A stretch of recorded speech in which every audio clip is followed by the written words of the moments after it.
पहले कुरिन्ती के पत्र से 14-ാമത്തെ അധ്യായം 14वें अध्याय 6, 7, 8, 9 വാക്യം നമുക്കൊന്ന് വായിക്കാം. 6, 7, 8 और 9 कलम पढ़ेंगे. പൗലോസ് അപ്പോസ്തലൻ പറയുന്നത്, यहाँ प्रेरित पौलुस हमें बताते हैं, ഞാൻ അന്യഭാഷകളിൽ സംസാരിച്ചുകൊണ്ട് നിങ്ങളുടെ അടുക്കൽ വന്നാൽ എന്ത് പ്രയോജനം വരും? मैं अन्य भाषाओं में बात करते हुए तुम्हारे पास आऊं तो तुम्हें उससे क्या लाभ मिलेगा? പൗലോസ് പറയുന്നത്, ഞാൻ നിങ്ങളോട് പിന്നെ എങ്ങനെ സംസാരിക്കണം? पौलुस पूछता है कि फिर मैं तुमसे किस समान बात करूं? വെളിപ്പാടായിട്ട് സംസാരിക്കണം, क्या प्रकाश में बात करूं, ജ്ഞാനമായിട്ട് या സംസാരിക്കണം, भविष्यवाणियों से बात, ज्ञान से बात करूं, പ്രവചനമായിട്ട് സംസാരിക്കണം, या भविष्यवाणियों से बात करूं, ഉപദേശമായിട്ടോ സംസാരിക്കണം. या तुमसे मैं उपदेश देकर बात करूं. അപ്പോൾ നമ്മൾ കൂടി വരുമ്പോൾ ഇത്രയും കാര്യങ്ങൾ നടക്കണം. और इसलिए हम जब इकट्ठा होते तो इतनी बातें तो होनी ही है. പ്രസംഗിക്കുന്ന കാര്യം കേട്ടോ പറയുന്നത്, प्रचार की बात ही कह रहा വേറെ हूं, കാര്യമല്ല പൗലോസ് പറഞ്ഞത്. और कोई बात पौलुस नहीं कहता. ദൈവത്തിന്റെ വെളിപ്പാടായിട്ട് പ്രസംഗിക്കണം. परमेश्वर का वचन परमेश्वर के प्रकाश के रूप में ही प्रचार करना है. പിന്നെ ദൈവത്തിന്റെ ജ്ഞാനം പ്രസംഗിക്കണം. और परमेश्वर की ज्ञान की बातों को प्रचार करना है. പ്രവചനം നടക്കണം, भविष्यवाणियां होनी है, ഉപദേശവും ഉണ്ടാകണം. और उपदेश भी देना चाहिए. അപ്പോൾ ഈ പറയുന്ന കാര്യങ്ങളെല്ലാം ഒരു സഭയിൽ ഉണ്ടായി വരേണ്ടതാണ്. और ये सारी जो बातें कही गई है, एक कलीसिया में ये बातें होनी ही हैं. ഇവിടെ പറഞ്ഞിരിക്കുന്ന ഇത്രയും കാര്യങ്ങൾ ഒരാൾക്കുണ്ടോ എന്ന് എനിക്ക് സംശയമാണ്. और एक ही व्यक्ति में ये सारी बातें होंगी क्या, मुझे संदेह है. നിങ്ങൾക്കറിയാം എനിക്ക് പ്രവചനമൊന്നും ഇല്ല എന്ന്. आप जानते हो मेरे पास भविष्यवाणी नहीं है. വേദപുസ്തകത്തിൽ നിന്ന് ഉപദേശമായിട്ട് എന്തെങ്കിലുമൊക്കെ ഞാൻ നിങ്ങളോട് പ്രസംഗിക്കാം. प्रचार में मैं उपदेश वचन से लेकर आपसे बांट सकता हूँ. അപ്പോൾ ബാക്കി കാര്യങ്ങൾക്കൊക്കെ നമ്മൾ എവിടെ പോകും? तो शेष बातों के लिए हमें कहाँ जाना होगा? അതെല്ലാം നമ്മളുടെ ഇടയിൽ നിന്ന് ഉണ്ടായി വരണം. ये सारी बातें हमारे बीच में से ही उत्पन्न होना നമ്മുടെ है. ഇടയിൽ നിന്ന് വെളിപ്പാടുള്ളവർ എഴുന്നേക്കണം. हमारे अंदर से ही प्रकाश की बातें देने वाले उठे. എഴുന്നേറ്റ് നിന്ന് എന്തെങ്കിലും വെളിവുകേട് പറഞ്ഞാൽ പോരാ, വെളിപ്പാട് കറക്റ്റ് വെളിപ്പാടായിരിക്കും. उठकर कुछ भी अनाप शराब बोलना नहीं है, प्रकाश की बातें ही कहनी അടുത്തത് है. പ്രവചനം. और उसके बाद भविष्यवाणियां, അതെന്താണെന്ന് वो നമുക്കറിയാമല്ലോ. क्या है हम सब जानते हैं. സ്തോത്രം. അടുത്തത് ഉപദേശം. और उसके बाद उपदेश. അപ്പൊ ഈ വക കാര്യങ്ങളൊക്കെയാണ് നമ്മൾ കൂടി വരുമ്പോൾ നമ്മുടെ കൂട്ടത്തിൽ और ये നടക്കേണ്ടത്. सारी बातें हम जब इकट्ठा होते हैं तो हमारे बीच में होनी चाहिए. എന്നാൽ ഈ പറയപ്പെടുന്ന എല്ലാ കാര്യത്തിനും ഒരു കൃത്യതയുണ്ടായിരിക്കണം. लेकिन ये जो कही गई सारी बातों में एक बड़ा क्रमांक होना है. അല്ല ഞാൻ അവിടെ ഇങ്ങനെ കണ്ടു പിന്നെ അപ്പുറത്തേക്ക് ഒന്നും കാണുന്നില്ല എന്നല്ല. अरे ऐसा ना हो कि मैंने ये तो वहां देखा लेकिन उसके पार और कुछ नहीं दिखता, അതിന്റെ അപ്പുറത്ത് പിന്നെ കുറച്ച് ഇരുട്ടേ കാണുന്നുള്ളതല്ല. उसके पार कुछ अंधियारा ही है, ऐसा ना हो जाए. കാഴ്ച അത് ക്ലിയർ ആയിരിക്കും. दृष्टि जो है बड़ा ही स्पष्ट होना है. അതിനെ കുറിച്ചാണ് പൗലോസ് അപ്പോസ്തലൻ അടുത്ത കാര്യം और പറയുക. उसी के बारे में प्रेरित पौलुस अगले कलम में कहता है. അതിന് നിർജീവമായ രണ്ട് സംഗീത ഉപകരണങ്ങളുടെ കാര്യമാണ് और പറയുന്നത്. इसलिए निर्जीव जो गीत के दो वस्तुओं के बारे में कहा गया है. കുഴല്, വീണ. और वहां गई है बांसुरी और वीणा. ഇവ നാദം കൊടുക്കുന്ന നിർജീവ സാധനങ്ങളാണ്. और ये तो स्वर देने वाले निर्जीव वस्तुएं हैं.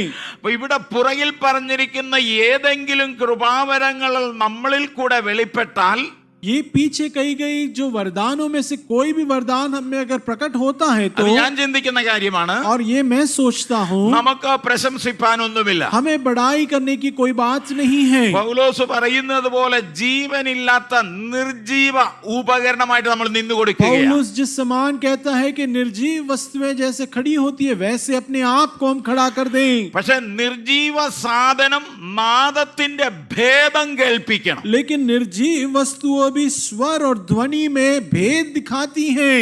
അത് ഊതിയതാണോ പാടിയതാണോ എന്ന് കൃത്യം തിരിച്ചറിയണം. क्या उसे फूका गया है या बजाया गया है, इससे हम परख कर जाना पाए. അപ്പോൾ പ്രവചനമാണെങ്കിലും, तो भविष्यवाणी है तो भी, വെളിപ്പാടാണെങ്കിലും, प्रकाश है तो भी, ദൈവിക ജ്ഞാനമാണെങ്കിലും, परमेश्वर की ज्ञानी बात हो तो भी, ദൈവവചനത്തിന്റെ ഉപദേശമാണെങ്കിലും, परमेश्वर के वचन का उपदेश हो तो भी, അത് കൃത്യം കൃത്യമായിരിക്കണമെന്ന്. बड़ा ही स्पष्ट और क्रम के हिसाब से हो.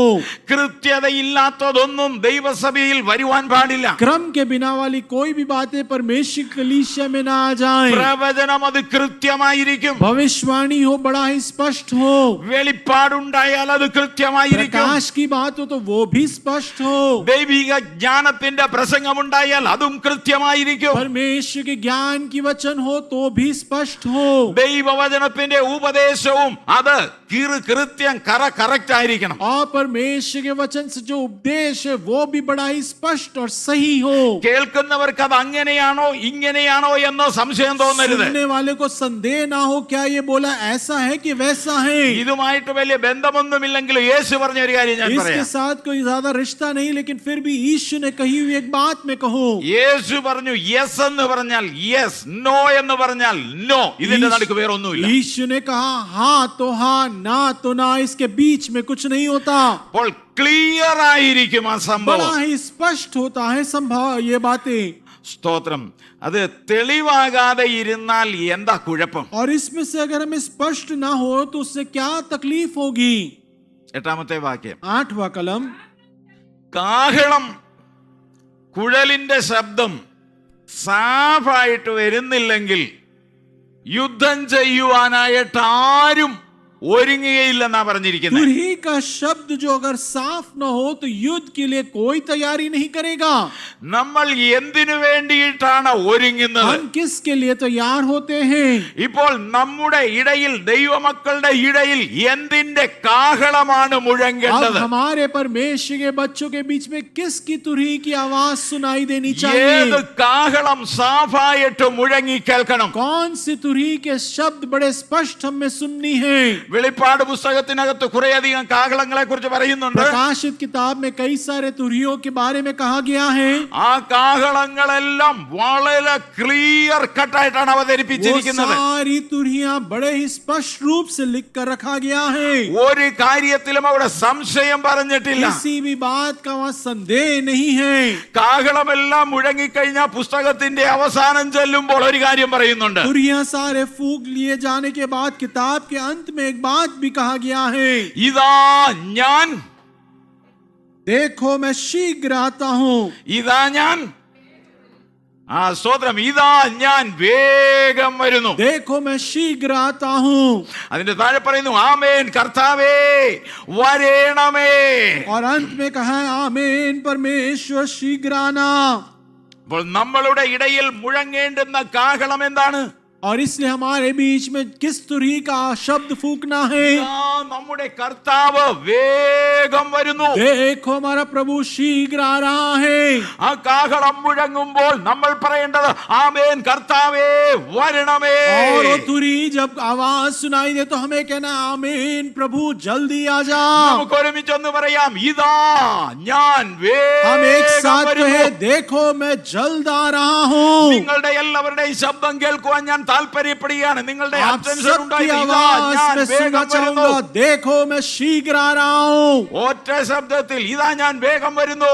एक ही आवाज में देखो मैं शीघ्र आ रहा हूँ. ആമേൻ കർത്താവേ വരണമേ. प्रभु हाँ आ जा. ആരെങ്കിലും വന്നാൽ അതിന്റെ മുൻപിൽ വലിയ കാഹളങ്ങൾ മുഴങ്ങുന്നില്ലേ നമ്മുടെ രാജ്യത്ത്? कोई अगर हमारे राज्य में आए तो क्या उससे पहले शहनाई नहीं बजती? അതിന്റെ മുന്നോടിയായി ഒരുപാട് കാര്യങ്ങൾ നടക്കുന്നില്ലേ? उसके पहले कई सारे तैयारियां नहीं होती? ഇപ്പോൾ കേരളത്തിൽ ഇലക്ഷൻ തുടങ്ങിയിരിക്കുകയാണ്. അതിന്റെ പരിപാടികൾ अब ആരംഭിച്ചിരിക്കുകയാണ്. तो केरलम में देखो इलेक्शन चुनाव शुरू हो चुका, उसकी तैयारी हो गई കാഹളം എല്ലാവരും और മുഴക്കിക്കൊണ്ടിരിക്കുകയാണ്. सब घरों में उसकी तुरहियां फूकी जा रही हैं. എവിടെയോ മന്ത്രിയാകാൻ വേണ്ടിയിട്ട് ഇതെല്ലാം അവർ कहीं तो ചെയ്യുന്നത്. कोई मंत्री बन जाए उसके लिए बातें करते हैं. ഒപ്പാലാകട്ടെ 5 വർഷം ഒരു കസേരയെന്ന്. हो गया तो चलो 5 साल एक कुर्सी मिलेगा അതുകൊണ്ട് ജീവിക്കാനുള്ളത് और സമ്പാദിച്ചേക്കാമെന്ന്. उससे उसको जीने के लिए जो चाहिए वो എന്നാൽ कर लेगा. ദൈവത്തിന്റെ നിർണയപ്രകാരം അതെല്ലാം തീക്കായി സൂക്ഷിച്ചു लेकिन വെച്ചിരിക്കുകയാണ്. परमेश्वर के नियम के हिसाब से ये सारी बातें अग्नि के लिए रखी गई हैं. നമ്മുടെ മുൻപിൽ എന്തിന്റെ കാഹളമാണ് हमारे മുഴങ്ങുന്നത്? आगे किसकी तुरही फूकी जानी है? ഒരു കസേരയുടെയും കാഹളമല്ല മുഴങ്ങുന്നത്. किसी भी कुर्सी की शब्द की तुरही नहीं है. നമ്മുടെ വീണ്ടെടുപ്പുകാരൻ, हमारा उद्धार करता होगा। 10,000 സുന്ദരനായ നമ്മുടെ 10,000 से भी മണവാളൻ सबसे खूबसूरत जो हमारा दुल्हा है, അവന്റെ വരവിന്റെ കാഹളമാണ് Amen. മുഴങ്ങിക്കൊണ്ടിരിക്കുന്നത്. उसके आगमन के तुरही की आवाज फूकी जा रही ആ है। സന്തോഷം കൊണ്ട് നമുക്ക് ദൈവത്തിന് उस സ്തോത്രം खुशी में ചെയ്യാം. परमेश्वर के धन्यवाद कर पाए, അതുകൊണ്ട് നമുക്ക് ഒരുമിച്ച് പറയാം ആമേൻ കർത്താവേ इसलिए हम एक साथ कह पाए आमीन। प्रभु तू आजा। ജാതികളിൽ അതിന്റെ വ്യത്യാസം കണ്ടുകൊണ്ടിരിക്കുന്നു. अन्य जातियों के बीच में इसकी फर्क देख रहे हैं लोग। രാഷ്ട്രങ്ങളിൽ അതിന്റെ കാഹളം दुनिया के മുഴങ്ങിക്കൊണ്ടിരിക്കുന്നു. राष्ट्रों में ये तुरहियां फूकी जा रही है। ദൈവസഭകളിൽ അതിന്റെ കാഹളം परमेश्वर के മുഴങ്ങുന്നു. कलीसियाओं में तुरही फूकी जा रही പ്രകൃതിയിൽ है। അതിന്റെ കാഹളം മുഴങ്ങുന്നു. പ്രകൃതിയിൽ അതിന്റെ കാഹളം प्रकृति में इसकी മുഴങ്ങുന്നു. तुरहियां फूकी जा रही है। മറ്റ് ജീവജാലങ്ങളിലും അതിന്റെ കാഹളം और दूसरे മുഴങ്ങുന്നു. जीव जंतुओं में भी ये तुरही के शब्द सुनाई देती പക്ഷേ है। ദൈവസഭകളിൽ മാത്രം അത് ക്ലിയർ ആയിട്ട് അത്ര മുഴങ്ങുന്നില്ല. लेकिन परमेश्वर के कलीसियाओं में ही ये तुरही के शब्द स्पष्ट नहीं हो പണ്ട് रहे। കാലങ്ങളിൽ അതിശക്തമായി ഇത് മുഴങ്ങിയതാണ്. पहले दिनों में ये शब्द बड़े स्पष्ट रूप से गूंजती थी। ഇപ്പോൾ മറ്റു കാര്യങ്ങളാണ് अब तो മുഴങ്ങിക്കൊണ്ടിരിക്കുന്നത്. दूसरी बातें गूंजती जा रही हैं। അതെ, കർത്താവിന്റെ മടങ്ങി വരവിന് വേണ്ടി കാഹളം കൃത്യമായി ഊതണമെന്ന ദൈവവചനം പറയുന്നത്. परमेश्वर के आगमन के लिए ये तुरही के शब्द बड़े स्पष्ट से गूंजनी होगी। തെളിവല്ലാത്ത കാഹളം മുഴങ്ങിയാൽ പടയ്ക്കായി ആരും പുറപ്പെടുകയില്ല. अगर स्पष्ट तुरही ना फूका जाए तो युद्ध के लिए कोई तैयार ना होगा। യേശു വരുന്നു എന്ന്, വേഗം വരുന്നു എന്ന് എപ്പോഴും ഉണർത്തിച്ചു കൊണ്ടിരിക്കണം. यीशु आ रहा है, शीघ्र आ रहा है, हमेशा निरंतर हम इसे जागृति के साथ कहते रहे। അതല്ലെങ്കിൽ അത് മറന്നു പോകുവാനുള്ള സാധ്യത വളരെ കൂടുതലാണ്. वरन ऐसा ना करे तो हम भूल जाए, इसकी संदेह ज्यादा रहती है। അതിനെ കുറിച്ചുള്ള ജാഗ്രത നഷ്ടപ്പെട്ടു പോകുവാൻ ഏറെ സാധ്യതയുണ്ട്. और इसके लिए जो हमारी जागृति है वो नष्ट होने की शंकाएं ज्यादा हो जाती നമ്മുടെ है। കർത്താവ് മരിച്ചെഴുന്നേറ്റത് കൊണ്ടാണ് ഇന്നിവിടെ നമ്മൾ ഇരിക്കുന്നത്. हमारे प्रभु मृत्यु से जी उठे, इसलिए तो हम यहाँ आज बैठे അവൻ हैं। സ്വർഗ്ഗത്തിലേക്ക് കരേറിപ്പോയേ. वो स्वर्ग की ओर आरोहण किया है। പോയപ്പോൾ പറഞ്ഞു, ഞാൻ പോയതുപോലെ വീണ്ടും തിരിച്ചു गया വരുമെന്ന്. तब उसने कहा, जैसे मैं जा रहा हूँ वैसे ही लौट आऊंगा।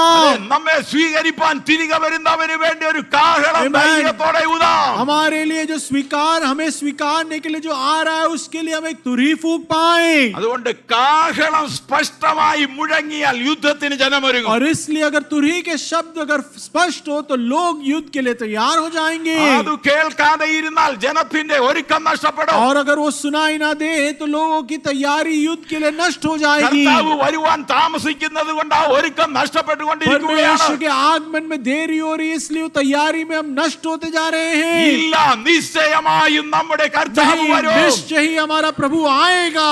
സൂര്യന്റെയും ചന്ദ്രന്റെയും അടയാളം നോക്കിയാൽ അത് മനസ്സിലാകും. सूर्य और चंद्र के चिन्ह को देख ले तो ही पता चल जाएगा। ആകാശത്തെ നോക്കി മഴ ഉണ്ടാകുമോ ഇല്ലയോ എന്ന ലക്ഷണം പറയാൻ നമുക്കറിയില്ലേ? आकाश में देखकर क्या बारिश होगा नहीं होगा इसका क्या हम लक्षण नहीं लगाते? ഇവിടെ എവിടുന്ന് കാറ്റടിച്ചാൽ ഈ ഗുജറാത്തിൽ മഴ പെയ്യുമെന്ന് നമുക്കറിയാം. यहाँ कहां से अगर हवा लगेगी तो गुजरात में बारिश होगा, हम जानते हैं। നമ്മളെല്ലാവരും ഒരു കാര്യം പറയും, हम सब एक बात जानते हैं, കേരളത്തിൽ മൺസൂൺ ഉണ്ടാകും. കേരളത്തിൽ മൺസൂൺ വരും. केरलम में मॉनसून होगा അത് അവിടുന്ന് ഇങ്ങനെ ഗോവയുടെ സൈഡിൽ കൂടെ മഹാരാഷ്ട്രയിലേക്ക് വരും. और वो गोवा से होते हुए महाराष्ट्र में आएगा മഹാരാഷ്ട്ര എന്നത് വസായിൽ കൂടെ ഇങ്ങനെ ഇങ്ങ് വരും. और महाराष्ट्र से वसाई होते होते इधर आ जाएगा। അപ്പോൾ കേരളത്തിൽ മൺസൂൺ ആരംഭിച്ചാൽ നമ്മുടെ അകത്തൊരു പ്രത്യാശയുണ്ട്. 2-3 സ്റ്റേറ്റുകൾ കടന്ന് നമ്മുടെ ഇവിടെയും മൺസൂൺ വരും. और इसलिए केरलम में अगर बारिश हो जाए तो हम में एक आशा हो जाती है कि अब तो 2-3 राज्यों को पार कर कर हमारे यहाँ पे भी बारिश होगी। കേരളത്തിന്റെ തെക്കനറ്റത്ത് മൺസൂൺ ഉണ്ടായാൽ ഇവിടെ മൺസൂൺ വരുമെന്ന് എങ്ങനെയാ നമ്മൾ അറിഞ്ഞത്? केरलम में अगर वहां बारिश हुई तो यहाँ बारिश होगा, हमने कैसे पता चल गया? അത് മാറ്റമില്ലാതെ തുടരുന്ന കാര്യമാണെന്ന് वो നമുക്കറിയാം. कभी न टले, बार बार होने वाली बात है, हम जानते हैं। ദൈവത്തിന്റെ പുത്രനായ ക്രിസ്തു ജീവിച്ചിരുന്നപ്പോൾ, ഈ ഭൂമിയിൽ മനുഷ്യനായി ജീവിച്ചപ്പോൾ വരവിന്റെ കാര്യങ്ങൾ പറഞ്ഞതല്ലേ? परमेश्वर का पुत्र जो यीशु मसीह इस पृथ्वी में जब जिया था तब उसने क्या उसके आगमन की बातें नहीं कही थी? അവൻ പറഞ്ഞതുപോലെ ജീവിച്ച് മരിച്ചിട്ട് 3-ാം ദിവസം പുനരുത്ഥാനം ചെയ്തവനല്ലേ? उसने जैसे कहा वैसे ही वो जिया, मरा और तीसरे दिन वो पुनर्जीवित हुआ। മരണത്തെ ജയിച്ചു സ്വർഗത്തിലേക്ക് കരേറിപ്പോയവനാ പറഞ്ഞത് ഞാൻ വീണ്ടും വരുമെന്ന്. मृत्यु को पर जयवंत होकर स्वर्ग में जो गया वही कहा कि मैं वापस आऊंगा. അവിടുന്ന് പറഞ്ഞ ലക്ഷണങ്ങൾ നിറവേറിക്കൊണ്ടിരിക്കുകയാണ്. वहां से कहे हुए सारे चिन्ह अब पूर्ण होते जा रहे हैं. നമ്മുടെ ഓരോരുത്തരുടെയും ഹൃദയത്തിനകത്ത് മടങ്ങി വരവിന്റെ കാഹളം അതിശക്തമായി ധ്വനിക്കട്ടെ. सबके हृदयों में उसके आगमन का वो तुरही का शब्द गूंजता रहे. എസെക്കിയേൽ പ്രവചനത്തിന്റെ പുസ്തകം एसेकिएल नबी का किताब 33-ാമത്തെ അധ്യായം 33वां अध्याय 3, 4, 5, 6 വാക്യം ഒന്ന് വായിക്കാം. 3, 4 और 5 पढ़े. Praise the Lord. കാഹളം ഊതുവാൻ ഒരാളെ ഏൽപ്പിച്ചിരിക്കുന്നു. और नरसिंहों को फूंकने के लिए एक व्यक्ति को सौंपा गया है. എന്തു വരുന്നത് കാണണം കാഹളം ഊതുവാൻ. क्या आ रहा है देखने है ताकि वो नरसिंह फूके. വാൾ വരുന്നത് കണ്ടിട്ട് കാഹളം ഊതണമെന്നാ പറഞ്ഞിരിക്കുന്നത്. तलवार आ रहा है देखते ही नरसिंह फूकने कहा गया है. നമ്മൾ എന്ത് കണ്ടിട്ടാണ് കാഹളം ഊതേണ്ടത്? क्या देखकर तुरही को फूकना है. യേശു ക്രിസ്തുവിന്റെ മടങ്ങി വരവിനെ കണ്ടുകൊണ്ട് നമ്മൾ കാഹളം ഊതണം. यीशु मसीह के आगमन की बातों को देखकर हमें तुरही को फूकना അത് है തെളിവായിട്ട് നമ്മൾ ഊതണം. और उसके चिन्ह रूपी हमें फूकना है. വാൾ വരുമ്പോൾ തിരഞ്ഞെടുക്കപ്പെട്ടവൻ കാഹളം ഊതണമെന്നാ പറഞ്ഞിരിക്കുന്നത്. और जब तलवार आ जाए तो जिनको नियुक्त किया गया है उसे तुरही को फूकना है. പട്ടണത്തിലുള്ള മുഴുവൻ ജനത്തിനും മുന്നറിയിപ്പ് കൊടുക്കുകയാണ്. और नगर के सारे लोगों को पहले से ही चेतावनी दी जा रही है. വാൾ വരുന്നു, വാളിൽ നിന്ന് രക്ഷപ്പെട്ടുകൊള്ളുക. तलवार आ रहा है तलवार से बच जाओ. കാവൽക്കാരന ഉത്തരവാദിത്വത്തിൽ നിന്ന് പിന്മാറുവാൻ കഴിയുന്നതല്ല. पहरेदार जो है इस फर्ज से वो पीछे नहीं हट सकता. 4-ാമത്തെ വാക്യം. चौथा कलम. മുന്നറിയിപ്പ് അവഗണിച്ചാൽ സ്വയം നാശം വരുത്തി വയ്ക്കുമെന്ന്. और जो चेते हुए चेतावनी को नहीं देख सुनता तो अपने ऊपर ही नाश को लाता है. സ്വന്തം രക്തത്തിന്റെ ഉത്തരവാദിത്വം സ്വന്തം തലയിൽ തന്നെ ഇരിക്കുമെന്നാ खुद का പറഞ്ഞിരിക്കുന്നത്. खून का जो उत्तरदायित्व है खुद के ऊपर ही आएगा. 5-ാമത്തെ വാക്യത്തിൽ കാഹളം ശ്രദ്ധിക്കുന്നവൻ തന്റെ ജീവനെ രക്ഷിക്കുമെന്നാ पांचवा പറഞ്ഞിരിക്കുന്നത്. कलम कहा गया है कि नरसिंह के शब्द को जो सुनता है वो अपने जीवन को बचा लेता है. 6-ാമത്തെ വാക്യത്തിൽ കാഹളം ഊതാത്തതിന്റെ അപകടമാണ് और പറഞ്ഞിരിക്കുന്നത്. छठे कलम में जो तुरही को ना फूके तो क्या उसका दुर्घटना होगा कहा है. ഊതുന്നവൻ ഒരു ഉത്തരവാദിത്വമുണ്ട്. और जिस पहरुआ को फूकने का है उसे एक फर्ज है. രാജ്യത്തിലുള്ള മുഴുവൻ ജനത്തിന്റെയും ജീവന്റെ ഉത്തരവാദിത്വം राज्य അവനാണ്. के सारे लोगों के जीवन की उत्तरदायित्व उसके ऊपर है. ഊതാതെ ഇരുന്നാൽ अगर ना फूके तो മരിക്കുന്നവന്റെ രക്തം ഊതുന്നവനോട് ചോദിക്കുമെന്നാണ് जो പറഞ്ഞിരിക്കുന്നത്. मरे हुए उसके लहुओं को ये पहरेदार के ऊपर पूछा जाएगा. എനിക്കും നിങ്ങൾക്കും കാഹളം ഊതുവാനുള്ള ഉത്തരവാദിത്വം ദൈവം ഏൽപ്പിച്ചിട്ടുണ്ട്. मुझे और आपको परमेश्वर ने उत्तरदायित्व दिया है कि हम तुरही को फूके. വിശേഷാൽ നിങ്ങളുടെ ശുശ്രൂഷക്കാരനായി ഇരിക്കുന്നിടത്തോളം കാലം ഈ കാഹളം ഊതുവാൻ ദൈവം എന്നെ ഏൽപ്പിച്ചിരിക്കുകയാണ്. विशेष रूप से जब तक मुझे आपके चरवाह रूपिया रखा गया है ये तुरही को फूकने के लिए फर्ज मुझे दिया गया है. അത് തെളിവായിട്ട് തന്നെ ഊതണം. और उसे बड़े स्पष्ट रूप से मुझे फूकना होगा. എന്റെ ഹൃദയത്തിലെ വിചാരം അത് തെളിവായി ഞാൻ ഇവിടെ ഊതുന്നുണ്ടെന്ന്. मेरा हृदय का सोच यही है कि मैं बड़े स्पष्ट रूप से इसे आपके सामने फूकता भी हूँ. അത് കേൾക്കാതെ ഇരുന്ന് ആരെങ്കിലും അപകടത്തിൽപ്പെട്ടാൽ ഞാൻ ഉത്തരവാദിയല്ല. और उसे सुनकर अगर कोई ना सुनकर नजरअंदाज करता है तो उसका वो फर्ज मेरे ऊपर नहीं है. ഇവിടെ പറയുന്നു മുന്നറിയിപ്പ് കൊടുക്കാതെ ഇരുന്നാൽ മരിക്കുന്നവന്റെ രക്തം ഊതുന്നവനോടാണ് और ചോദിക്കുന്നത്. पहले से अगर उसे चेतावनी ना दे तो जो मर गया उसका जो जिम्मेदारी खुद के ऊपर आता है. कहते हैं കർത്താവിന്റെ വരവിങ്കൽ കൈവിടപ്പെട്ടു പോകരുത് ഞാനും നിങ്ങളും. परमेश्वर के आगमन में आप और मैं छूट ना जाएं. ആദ്യം പറഞ്ഞതുപോലെ കാഹളം ധ്വനിച്ചാൽ ഈ ഹോളിനകത്ത് പിന്നെ ഒരു സഭായോഗം നടക്കരുത്. पहले जैसे मान बोला तुरही फूका जाए उसके बाद इस कलीसिया में कोई आराधना ना हो. ഒരു വെള്ളിയാഴ്ച പ്രാർത്ഥന ഇവിടെ നടക്കരുത്. एक शुक्रवार का प्रार्थना न हो. പിന്നത്തേത് മുഴുവനും മധ്യാകാശത്തിൽ കർത്താവിനോട് കൂടെ उसके ആയിരിക്കണം. बाद की सारी आराधना प्रभु के साथ मध्य आकाश में हो. അങ്ങോട്ടേക്ക് പോകുവാൻ വേണ്ടിയാണ് ഈ കാഹളമെല്ലാം നമ്മൾ उसी की ഊതുന്നത്. ओर जाने के लिए तो ये सारी तुरही फूकी जाती है. അതുകൊണ്ട് എബ്രായ ലേഖനം 13-ാം അധ്യായത്തിന്റെ 17-ാമത്തെ വാക്യം വളരെ പ്രസക്തമാണ്. और इसलिए इब्रानी के 13-17 13वें अध्याय का 17वां कलम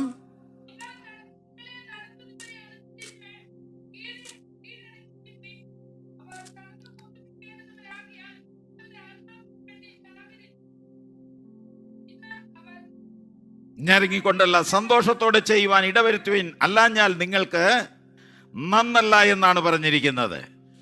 കാഹളം ഊതുന്നവൻ കണക്ക് ബോധിപ്പിക്കേണ്ടവനാണ്. जो तुरी को फूंकता है उसको लेखा जोखा देना ही होगा. നമ്മുടെ രാജ്യത്തിന്റെ സംവിധാനം ആലോചിച്ചു നോക്കിയേ. हमारे राज्य के संविधान के बारे में सोच लें. തന്ത്രപ്രധാനമായ ഭാഗത്ത് എന്തെങ്കിലും കാര്യം സംഭവിച്ചാൽ അവിടെ ഇരിക്കുന്നവനെ പിടിച്ചുകൊണ്ട് പോകുന്നത്. और अगर कोई विपरीत बात हो जाए तो वहाँ जो बैठा है उसको पकड़ कर ले जाया जाता है. പ്രതിരോധ സംവിധാനത്തിനകത്ത് എന്തെങ്കിലും തകരാറ് സംഭവിച്ചാൽ അതിന്റെ ഓപ്പറേറ്ററിനെയാണ് അല്ലെ അവിടുത്തെ മെയിൻ ആളിനെയാണ് കൊണ്ടുപോകുന്നത്. और जो संविधान में अगर कोई तकलीफ हो जाए तो जो वहाँ पे नियंत्रण करता है उसको ही पकड़ कर लिया जाता है. നീ അറിയാതെ എങ്ങനെ ഒരു സാധനം ഇതിന്റെ അകത്ത് വന്നു ഇതെല്ലാം പോയി എന്നാ ചോദിക്കുന്നത്. और पूछा जाता है कि तेरे अनजाने में इसके अंदर ये वस्तु कैसे आ गई. അപ്പോൾ അവിടെ ഇരിക്കുന്ന കാഹളം ഊതുന്നവന് ഒരു और ഉത്തരവാദിത്വമുണ്ട്. इसलिए वहाँ बैठा हुआ जो फूंक रहा है उसका एक फर्ज है. അവരുടെ കൈ കീഴിൽ കൊടുത്തിരിക്കുന്ന സകലത്തിനും അവർ കണക്ക് उसके ബോധിപ്പിക്കേണ്ടതാണ്. हाथों में जो कुछ सौंपा गया उसका सारा लेखा जोखा उसको देना है. കാഹളം ഊതാതെ ഇരുന്ന് ഒരാള് പോലും മരിച്ചു പോകുവാൻ പാടില്ല. तुरी फूके बिना एक व्यक्ति भी मर ना जाए. ഇവിടെ ഇരിക്കുന്ന ഞാനും നിങ്ങൾ എല്ലാവരും ഉൾപ്പെടെ ദൈവവചനത്തിന്റെ സത്യങ്ങൾ ഗ്രഹിപ്പാൻ കഴിയാതെ നാശത്തിലേക്കോ നഷ്ടത്തിലേക്കോ പോകരുത്. यहाँ बैठे हुए आप और मैं कोई भी परमेश्वर की बातों की ग्रहण किए बिना उसके सत्यों को जाने बिना नाश की ओर ना चले जाएं. ദൈവം എന്നെ ഇവിടെ ഏൽപ്പിച്ചിരിക്കുന്ന കാലത്തോളം അത് കൃത്യമായി നടക്കണമെന്ന് എന്റെ ഹൃദയത്തിൽ ആഗ്രഹമുണ്ട്. परमेश्वर ने जब तक मुझे ये सौंपा गया है बड़े स्पष्ट रूप से यहाँ पूर्ण हो यही मेरी इच्छा है. അതുകൊണ്ട് എന്നും എനിക്ക് നിങ്ങളോട് ഒരൊറ്റ കാര്യമാണ് और इसलिए പറയുവാനുള്ളത്. हर समय मुझे आपसे एक ही बात कहना है. കർത്താവിന്റെ കാഹളം മുഴങ്ങുമ്പോൾ ഇവിടുത്തെ മുഴുവൻ കസേരകളും കാലിയാകണം. परमेश्वर की तुरी जब फूकी जाए तो यहाँ के हर कुर्सी खाली हो जाए. അപ്പോൾ ഈ കാര്യത്തിന് വേണ്ടി നമ്മൾ സന്തോഷത്തോടെ മുൻപോട്ട് और യാത്ര इसलिए इन बातों ചെയ്യേണ്ടവരാണ്. के लिए बड़े खुशी के साथ हमें सफर आगे करना है. ഇന്നത്തെ നമ്മുടെ സമയം തീർന്നു. आज का यहाँ का समय खत्म होता है. വായിച്ച വാക്യം വായിച്ച നമുക്ക് ഈ बड़े ഭാഗം वचन को फिर से അവസാനിപ്പിക്കാം. पढ़कर समाप्त करें. സഹോദരന്മാരെ, ഞാൻ വെളിപ്പാടായിട്ടോ ജ്ഞാനമായിട്ടോ പ്രവചനമായിട്ടോ ഉപദേശമായിട്ടോ നിങ്ങളോട് സംസാരിക്കാതെ അന്യഭാഷകളിൽ സംസാരിച്ചുകൊണ്ട് നിങ്ങളുടെ അടുക്കൽ വന്നാൽ നിങ്ങൾക്ക് എന്ത് പ്രയോജനം വരും? കുഴൽ, വീണ എന്നിങ്ങനെ നാദം കൊടുക്കുന്ന നിർജീവ സാധനങ്ങൾ തന്നെയും നാദഭേദം കേൾപ്പിക്കാതിരുന്നാൽ ഊതിയതോ മീട്ടിയതോ എങ്ങനെയെന്നറിയും. കാഹളം തെളിവല്ലാതെ നാദം കൊടുത്താൽ പടയ്ക്ക് ആർ ഒരുങ്ങും? വാൾ വരുന്നു എന്ന് കാഹളം ഊതാതെ ഇരിക്കരുത്. കർത്താവ് വരുന്നു എന്ന് ഒരു ദിവസം പോലും നിങ്ങളുടെ ഹൃദയത്തിൽ പറയാതെ ഇരിക്കരുത്. और ऐसा कभी भी आप एक दिन में भी ठंडे ना बैठे कि परमेश्वर नहीं आ रहा. നമ്മുടെ ഹൃദയത്തിന്റെ അകത്ത് പ്രത്യാശയുണ്ടാകട്ടെ. हमारे हृदय के अंदर आशा बनी रहे. ഇതാ ഞാൻ വേഗം വരുന്നു. देखो मैं शीघ्र आता हूँ. ആമേൻ കർത്താവേ, आमीन प्रभु, വരേണമേ. जल्द आ जा. ഈ വചനങ്ങളാൽ കർത്താവ് നമ്മെ इन वचनों के അനുഗ്രഹിക്കട്ടെ. द्वारा Praise the Lord. परमेश्वर में निग्रहित करे.